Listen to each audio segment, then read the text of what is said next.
ओम नमो भगवते वासुदेवाय नमः। स्वागत है आप सभी का मेरे यूट्यूब चैनल पर। मैं हरिओम शर्मा माघ मास के 23वें अध्याय की कथा सुना रहा हूँ।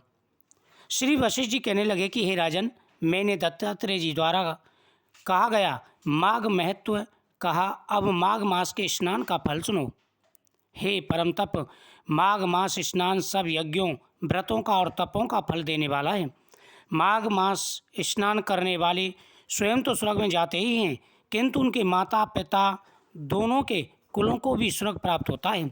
माघ मास में स्नान करने वाले दुराचारी और कुकर्मी मनुष्य भी पापों से मुक्त हो जाते हैं और इस मास में हरि का पूजन करने वाले पाप समुदाय से छूटकर भगवान के शरीर वाले हो जाते हैं। यदि कोई आलस से भी माघ में स्नान करता है, उसके भी सब पाप नष्ट हो जाते हैं। जैसे गंधर्व कन्याएं राजा के श्राप से भयंकर फल को भोगती हुई लोमस ऋषि के वचन से माघ मास में स्नान करने से पापों से छूट गई थी। यह वार्ता सुनकर राजा दिलीप विनय से पूछने लगे कि गुरुदेव, ये कन्याएं किसकी थीं? उनको कब और कैसे श्राप मिला? उनके नाम क्या थे? ऋषि के वाक्य से कैसे श्राप मुक्त हुई और उन्होंने कहाँ पर स्नान किया? आप विस्तार पूर्वक सब कथा सुनाइए। वशिष्ठ जी कहने लगे कि हे राजन, जैसे अरणि से स्वयं अग्नि उत्पन्न होती है, वैसे ही यह कथा धर्म और संतान उत्पन्न कराती है। हे राजन, सुख संगीत नामक गंधर्व की कन्या का नाम विमोहिनी था। सुशीला तथा स्वर वेदी की सुम्बरा, चंद्रकांत की सुतारा तथा सुप्रभा की कन्या चंद्रका, ये 5 सब समान आयु वाली तथा चंद्रमा की जैसी कांति वाली और सुंदर थीं।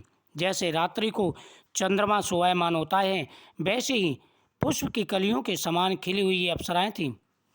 ऊंचे पयोधर बाली पद्मिनी, वैशाख मास की कामनी यौवन दिखाती हुई, नवीन पत्तों वाली लता के सदृश गोरे रंग, सोने के सदृश चमकती हुई और सोने के अलंकारों से सुशोभित सुंदर वस्त्र धारण किए हुए, अनेक प्रकार के गाने और बीणा अन्यथा बांसुरी तथा दूसरे बाजे बजाने में प्रवीण और ताल स्वर तथा नृत्य कला में निपुण थीं।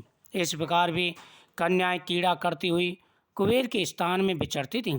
एक समय कौतूहलवश माघ मास में एक वन से दूसरे वन में विचरती हुई मंदिर के पुष्प तोड़कर सरोवर पर गौरी पूजा के लिए गईं। स्वच्छ जल के सरोवर पर स्नान करके वस्त्र धारण कर मौन हो बालू मिट्टी की गौरी बनाकर चंदन कपूर कुमकुम और सुंदर कमलों से उपचार सहित पूजन करके ये 5 कन्याएं ताल नृत्य करने लगीं। फिर ऊंचे गंधर्व स्वर में सुंदर गीत गाने लगीं। जब ये कन्याएं गाने और नाचने में लीन थीं, तो उस अचोद नामक उत्तम तीर्थ में वेद निधि नाम के मुनि के पुत्र अग्निपिक ऋषि स्नान को गए। वह ऋषि पुत्र युवा ऋषि सुंदर मुख, कमल सदृश नयन, विशाल छाती, सुंदर भुजाओं वाला दूसरे कामदेव के समान था। शिखा सहित दंड लिए मृग चर्म ओढ़े यज्ञोपवीत धारण किए हुए था। उसको देखकर 5 कन्याएं मुग्ध हो गईं और उसका रूप एवं यौवन देखकर कामदेव से पीड़ित हो देखो देखो ऐसा कहती हुई उस ब्राह्मण के चित्त से कामदेव का उत्पन्न करने लगी और आपस में विचार करने लगी, यह कौन है? रति सहित होने से कामदेव नहीं, एक होने से अश्विनी कुमार नहीं, यह कोई गंधर्व या किन्नर या कामरूप धारण कर कोई सिद्ध या ऋषि श्रेष्ठ पुत्र था। मनुष्य है कोई भी हो, ब्रह्मा जी ने इसको हमारे लिए बनाया है। जैसे पूर्व कर्म के प्रभाव से संपत्ति प्राप्त होती है, वैसे ही गौरी जी ने हम कुमारियों के लिए श्रेष्ठ वर दिया है और आपस में यह तुम्हारा वर है, यह मेरा अथवा सबका, ऐसा कहने लगी।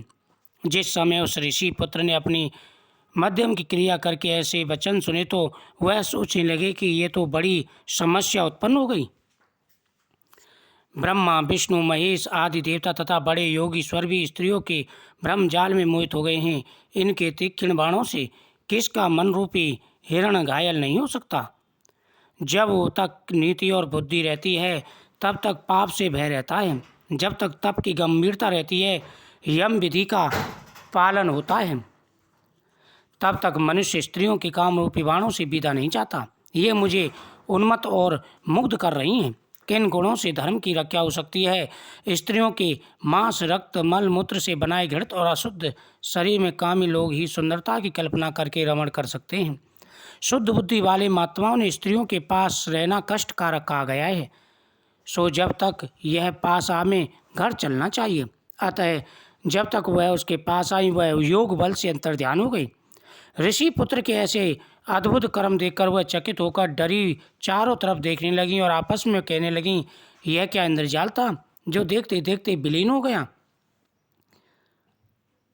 तुम हमको छोड़कर कहाँ चले गए? क्या तुमको ब्रह्मा ने हमको विरह रूपी अग्नि में जलाने के लिए बनाया है? क्या तुम्हारा चित्त दया रहित हो जो हमारा चित्त